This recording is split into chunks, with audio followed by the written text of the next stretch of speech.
Recuerdo que fue la madrugada del 4 de noviembre de 2025 cuando todo se volvió un rumor inmenso. Reddit cayó. En los foros, las notificaciones mutuas empezaron como el murmullo de un tren lejano y en minutos se convirtieron en una avalancha. Los hilos que seguía con obsesión, sobre lugares abandonados, relatos urbanos y conspiraciones tecnológicas, comenzaron a quedarse sin actualizaciones como si los usuarios hubieran sido interrumpidos en mitad de una confesión. Yo estaba despierto por costumbre, revisando ventanas y registros porque no dormía bien desde hacía semanas. No pensé que aquello tendría más consecuencias que unos minutos de frustración, pero a las pocas horas, los primeros videos aparecieron en otras plataformas, gente en calles, mirando sus teléfonos, confundida, moderadores que publicaban capturas de pantallas llenas de comentarios repetidos, usuarios que juraban haber visto mensajes directos que antes no estaban. Fue así como empezó la leyenda digital que, semanas después, se transformó en un mito urbano, la noche en que Reddit mostró algo que no debía. Mi nombre es Mateo y no pretendo ser heroico. Trabajo como técnico de redes en una universidad,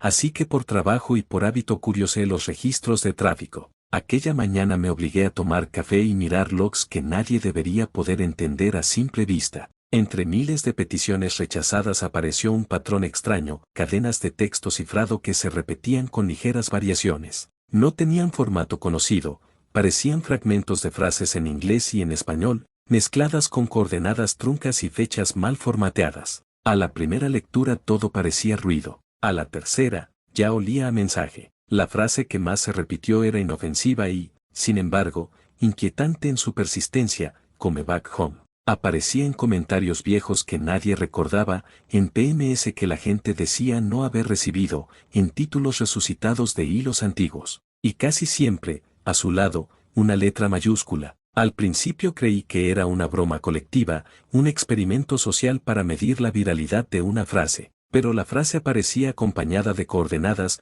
de nombres de calles, de referencias a objetos concretos. Era como si alguien o algo estuviera anclando esa frase a lugares reales. Esa frase apareció en miles de hilos diferentes, en comentarios antiguos reactivados, en PMS que nadie recordaba haber enviado. Y lo más escalofriante, en varias ocasiones venía acompañada por una referencia a un lugar físico, un barrio específico de Detroit, una casa particular en Queens, una pinambre junto al muelle de Boston. Usuarios anónimos respondían con direcciones que no existían o con fechas vagas, ayer a las 3:11. Muchos pensaron que era un bot o un exploit masivo, otros, con menos paciencia, empezaron a planear viajes para comprobarlo en persona. Decidí investigar en persona un lugar que aparecía una y otra vez, una vieja estación de tren al norte de Filadelfia que en el mapa figuraba como futura renovación. Llegué al atardecer, con una chaqueta gastada y el corazón acelerado. No esperaba encontrar pruebas concluyentes, solo quería comprobar si el fenómeno tenía un ancla en la realidad. La estación, en ruinas, olía a aceite y a hojas secas, la señalización oxidada parecía apuntar hacia un tiempo detenido. En el andén encontré, clavada en la madera de un banco, una hoja amarillenta con la frase que ya conocía y una sola letra, Q. La hoja llevaba además algo que la pantalla no me había mostrado, una serie de letras, de la A a la Z, trazadas a mano y separadas por guiones. Alrededor, estaban dibujados números que no guardaban aparente relación. Sentí, por primera vez, que algo no había sido programado por humanos para entretener, aquello tenía un mensaje, una estructura humana. Escribí la frase en mi libreta y regresé a casa con la sensación de estar persiguiendo un eco. Esa noche volví a los foros, ahora restaurados, y compartí mi hallazgo. Uno de los comentarios me señaló que las letras A, Z encontradas en la estación aparecían también en otras fotos que circulaban en un mural de Brooklyn, en un ticket arrugado hallado bajo un banco de San Francisco, en la inscripción de una taza en Portland. Era como si alguien hubiera plantado un juego de tablero inmenso por todo el país, usando a Reddit como tablero y a los usuarios como piezas. Miles siguieron el rastro. Y entonces pasó del morbo a lo personal. Un grupo de usuarios que se hacían llamar los vigilantes publicó un video en el que aseguraban haber entrado en una vivienda abandonada en Queens. La cámara, temblorosa, enfocó una pared cubierta de notas, hojas con letras A, Z, la frase repetida, come back home, y, pegado en el centro, un viejo calendario con la fecha señalada, 4 de noviembre de 2025. Nadie vio a una persona dentro, pero al final del clip, la cámara captó un susurro, apenas audible, un ademán de sonido que sonó como el nombre de alguien. El video se viralizó y la gente empezó a tomar la frase como una invitación o una advertencia. Al principio intenté mantener la distancia. Racionalicé, era puro zeitgeist digital, una combinación de outrage,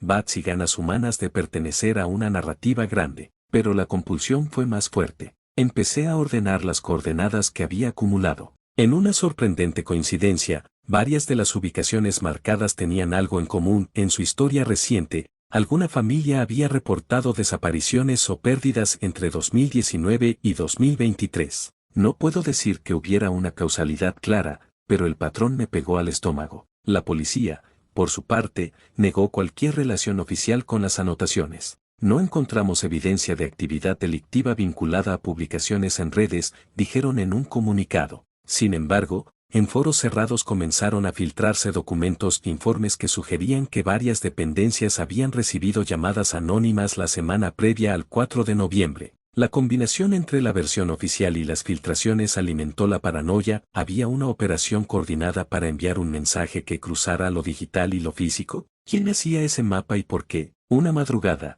encontré en mi buzón una postal sin remitente. En la parte trasera, la frase, "Come back home", y una letra mayúscula, la Q. A la mañana siguiente, un usuario anónimo compartió la foto de una taza en Portland con la Q dibujada en el asa. Un hilo se abrió, y pronto, voluntarios comenzaron a visitar lugares, a reportar letras, a pegarlas en paredes como si plantaran semillas. La letra Q viajó más rápido que yo podía controlar. Cada letra del alfabeto parecía cobrar vida propia, viajando de manos anónimas a fachadas viejas y a diarios locales. Mi investigación amateur me llevó a un viejo moderador de un subreddit que había guardado silenciosamente registros de posts borrados durante años. Me contó, con voz cansada, que había detectado un patrón de cuentas que surgía en 2023, publicando relatos de casas vacías, de llamadas nocturnas y de breves apariciones al borde de la vista. Nunca hubo consenso sobre si esas cuentas pertenecían a una misma persona, a un grupo o a un experimento social que había salido mal. Lo que sí quedaba claro era que alguien había estado escribiendo una historia en capítulos, dispersándola para que los usuarios la reconstruyeran. Algunos usuarios propusieron que la caída de la plataforma fue provocada intencionalmente para que ese mensaje cruzara a las calles, otros dijeron que fue pura casualidad. Para mí la explicación menos satisfactoria era creer en la coincidencia. Me parecía más verosímil una maniobra deliberada para forzar el paso de lo digital a lo material. ¿Con qué propósito? Puede que fuera un ritual, una prueba social o algo con una intención más oscura, difícil de describir sin sonar sensacionalista. Decidí entonces que la única manera de entender era reunir las letras. Me comprometí a encontrar al menos una representación de cada letra del alfabeto en sitios donde se hubiera visto la frase. Creé un mapa personal y recluté a 4 personas dispuestas: Ana, que estudiaba antropología urbana; Marco, aficionado a la fotografía; Lisette, redactora; y Yemal, que conocía los atajos legales para conseguir permisos para entrar a edificios abandonados. Viajamos con presupuestos de fin de semana y mochiles, sin más ambición que comprobar si había una lógica detrás de las piezas. Cada letra parecía traer consigo recuerdos. En Baltimore, la B estaba escrita con carbón en la pared de un antiguo café que había sido refugio de una abuela desaparecida.